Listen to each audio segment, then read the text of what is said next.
భవిష్యత్తులో పునరావృతం కాకుండా ఏం చేయాలో అవన్నీ చేయడం కోసం ముందుకెళ్తాం. ఇంకొక పక్కన ఏ ప్రార్థనా మందిరాల్లో గాని ఒక మతం అని కాదు, అక్కడంతా కూడా ఆ మతం వాళ్లే ఉండాలి,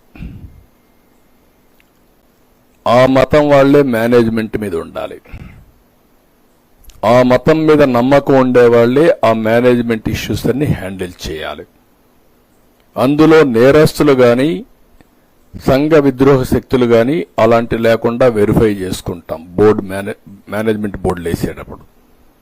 ఇవన్నీ కూడా తీసుకొచ్చి సాంప్రదాయాలకు అనుగుణంగా ఇవన్నీ తీసుకొస్తాం. అదే సమయంలో అక్కడ పనిచేసే వాళ్ళ దగ్గర నుంచి మేనేజ్మెంట్స్ దగ్గర నుంచి అన్ని జాగ్రత్తలు తీసుకుంటాం. ఒక దేవాలయాలే కాదు, మసీదులు గాని ప్రార్థనాలయాలు మీ చర్చెస్ గాని అన్ని దిక్కల ఇది పాటిస్తాం.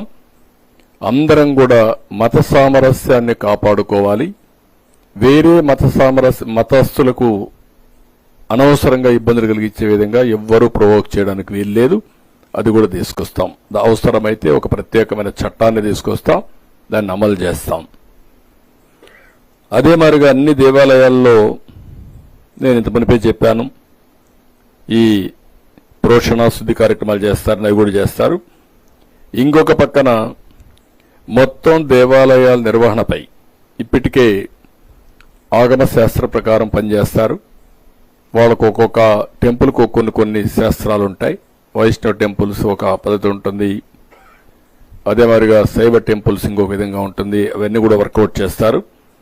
ఇవన్నీ ఒక కమిటీ వేసి అడ్మినిస్ట్రేషన్ ఆగమ శాస్త్రం తెలిసిన వాళ్ళతో కమిటీ వేసి ఇప్పుడు జరిగేటి కరెక్ట్ గా జరుగుతున్నాయో లేదో చూసుకుంటూనే దీనిపైన స్టాండర్డ్ ఆపరేషన్ ప్రొసీజర్స్ తయారు చేసి మళ్ళా ఒకసారి అప్డేట్ చేసుకుని ఇది తూచా తప్పకుండా అమలు చేయడానికి భద్రత గాని ఇంకొక పక్కన అక్కడ ఉండే సాంప్రదాయాలు గాని ఇవన్నీ చేయడానికి ముందుకు తీసుకెళ్తాం.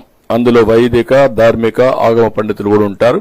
వీళ్ళందరూ కూర్చొని ఆ టెంపుల్ టెంపుల్కి ఒక విధి ఉంటుంది కాబట్టి అన్ని టెంపుల్స్ పరిగణలో తీసుకొని రిపోర్ట్ ఇస్తారు, దాన్ని అమలు చేస్తాం.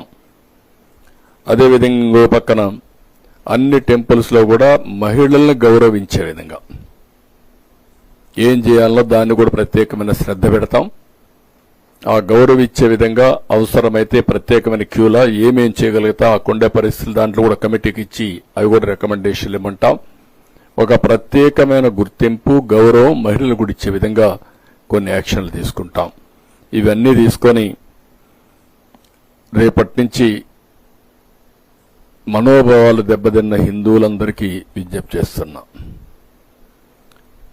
అదే మరి ఈ మనోభావాల గురించి మాట్లాడిన ఇతర మతస్థులకు కూడా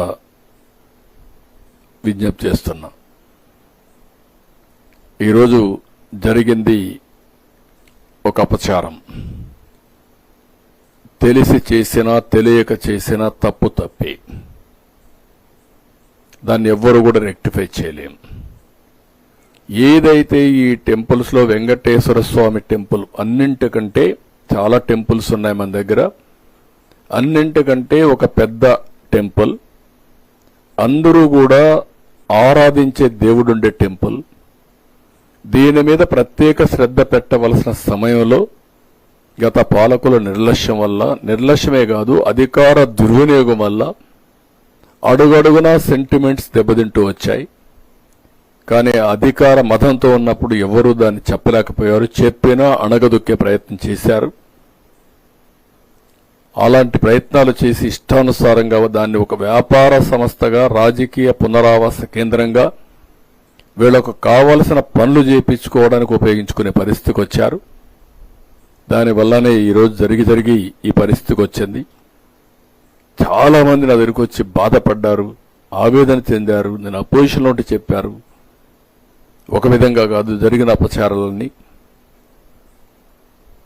ఏదైనా మళ్లీ మీ మనోభావాలను కాపాడే బాధ్యత భగవంతుడి తరపున మేము తీసుకుంటున్నాం, కాపాడతాం. భవిష్యత్తులో ఇలాంటివి ఏవి పునరావృతం కాకుండా ముందుకు తీసుకుపోయే విధంగా కార్యక్రమాలు చేపడతాం.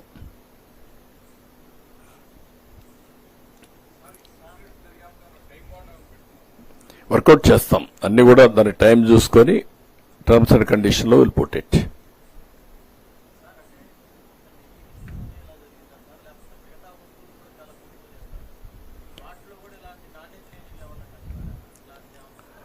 చాలా ఒకటి రెండు కాదు, దేవునికి అపచారం చేయాలని ఆ రోజు మీరు చూస్తే పింక్ డైమండ్ వెంకటేశ్వర స్వామి దగ్గర లేని డైమండ్ ఉందని ఈ బ్యాచ్ అంతా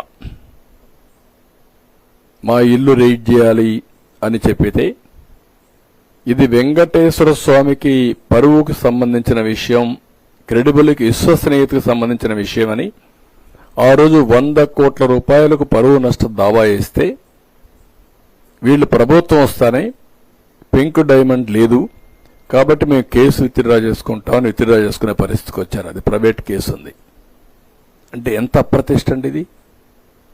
బాధ్యత లేదా మీకు?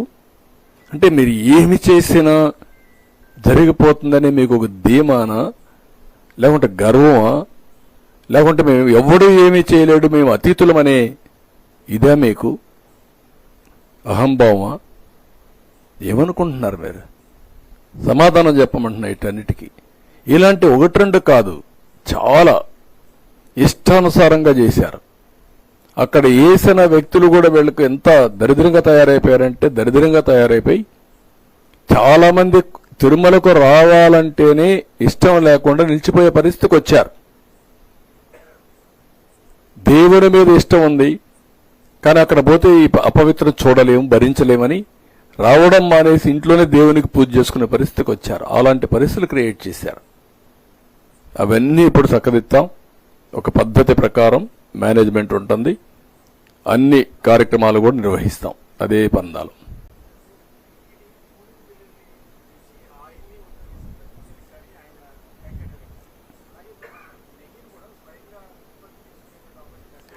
అంటే మనకేమైందంటే పెరిగిన తర్వాత ఒక పవిత్రమైన కార్యక్రమాన్ని నిర్వహించడం ఒక ఆస్పెక్ట్ అయితే ఇవన్నీ తయారు చేయాలంటే కూడా